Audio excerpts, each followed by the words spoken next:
Bienvenue dans l'envers du décor de notre quotidien, des histoires cachées, des secrets oubliés, avec aujourd'hui non pas l'histoire d'un objet, mais plutôt un petit peu de français et d'étymologie, avec trois mots qui tournent autour d'un quelque chose qui va malheureusement tous nous toucher un jour ou l'autre, c'est la mort. Savez-vous d'où viennent les mots croque-mort, corbillard et l'expression mise en bière? Non? Ben, nous allons le découvrir ensemble et commençons par le mot croque-mort.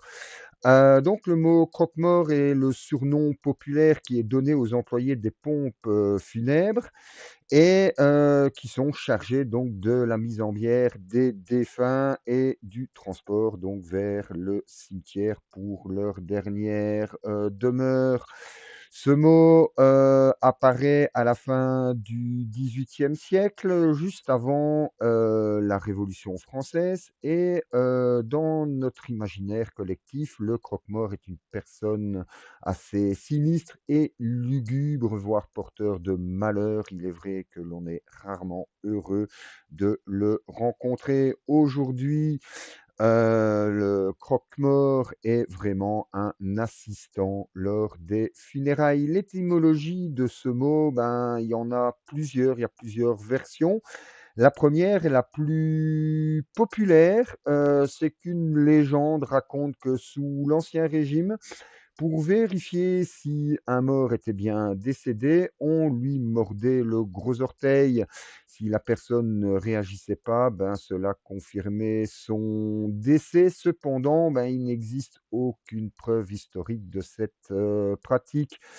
Les origines plus probables de ce mot, ben là, il y en a plusieurs. La première, c'est que ce mot viendrait du mot croquer, qui pourrait venir du vieux français et du mot croque, qui désignait en fait un crochet utilisé pour, manipuler, les corps et qui fut, énormément utilisé, au Moyen Âge, pour, manipuler, les corps lors des grandes pestes.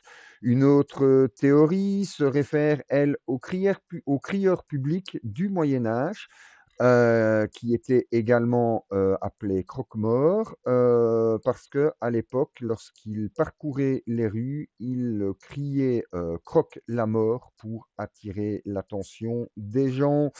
Une autre version, selon le dictionnaire historique de la langue française, est que, ce mot, pourrait, donc, venir du sens croquer, dans le sens subtiliser, faire disparaître lors de, la mise en bière.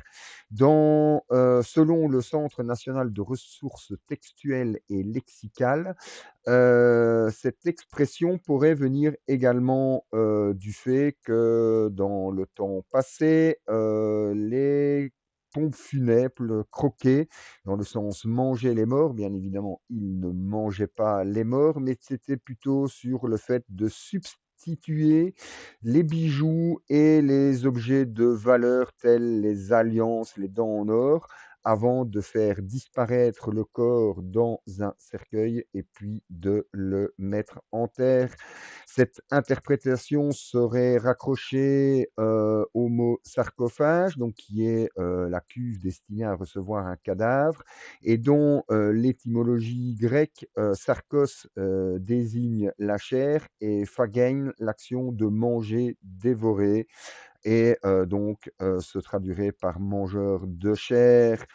Heu, il est à savoir que donc voilà, ce mot a plusieurs, possibilités d'origine, hein, à chacun de choisir celle qui lui plaît. À savoir qu'il y a donc une formation à faire pour, ce métier, qui varie en fonction des pays. En Allemagne, depuis, 2005, une formation est proposée, mais, n'est pas, obligatoire. En Belgique, depuis 2014, il y a une formation obligatoire de 100 40 heures. En France, un décret, le décret numéro 95-653 du 9 mai 1995, heu, invite donc les employés des pompes funèbres à suivre une formation spécifique.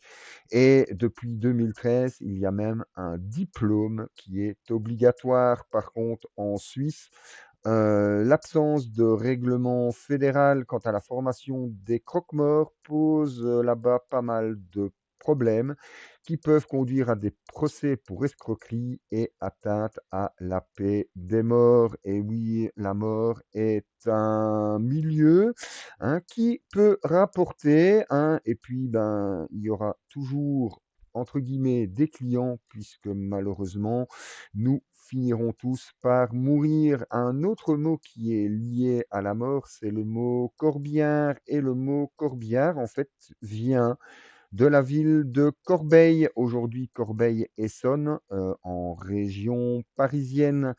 Au Moyen Âge, des barques qui s'appelaient corbeillards étaient utilisées pour transporter le corps des victimes des épidémies, comme la peste de Paris, jusqu'au cimetière qui se trouvait généralement à l'extérieur des villes, notamment celui de Saint-Innocent. Avec le temps, le mot a évolué pour désigner en fait tous les véhicules qui transportent les défunts. Et ainsi, le mot corbillard est devenu corbillard. Et donc, bah voilà, ce terme désigne donc aujourd'hui tous les véhicules qui peuvent transporter les morts. Ce véhicule a évolué, bien évidemment, avec le temps. Du bateau, il est devenu calèche et aujourd'hui voiture spécialement aménagée.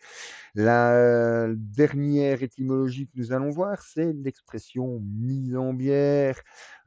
Cette expression n'a rien à voir avec l'alcool, hein, mais en fait, elle désigne l'acte de placer un défunt donc dans un cercueil avant l'inhumation ou la crémation. L'origine de l'expression viendrait du mot bière, qui revient du vieux français bière, donc B-I, E-2-R-E, qui est lui-même dérivé du latin bara, qui désignait en fait une civière ou un brancard. Donc à l'origine, ben, cela désignait l'objet, hein, qui servait à transporter le corps des défunts. C'était souvent une simple planche ou une civière. Avec le temps, le mot a évolué pour désigner le cercueil lui-même. Ainsi, mettre en bière signifie initialement placer le corps sur une civière. Plus tard, ben, cette expression a pris le sens de placer le corps dans un cercueil. Et aujourd'hui, l'expression est couramment utilisée donc pour décrire cette étape des funérailles. Dernière étape pour le défunt. La mise donc en bière, avant la fermeture du cercueil.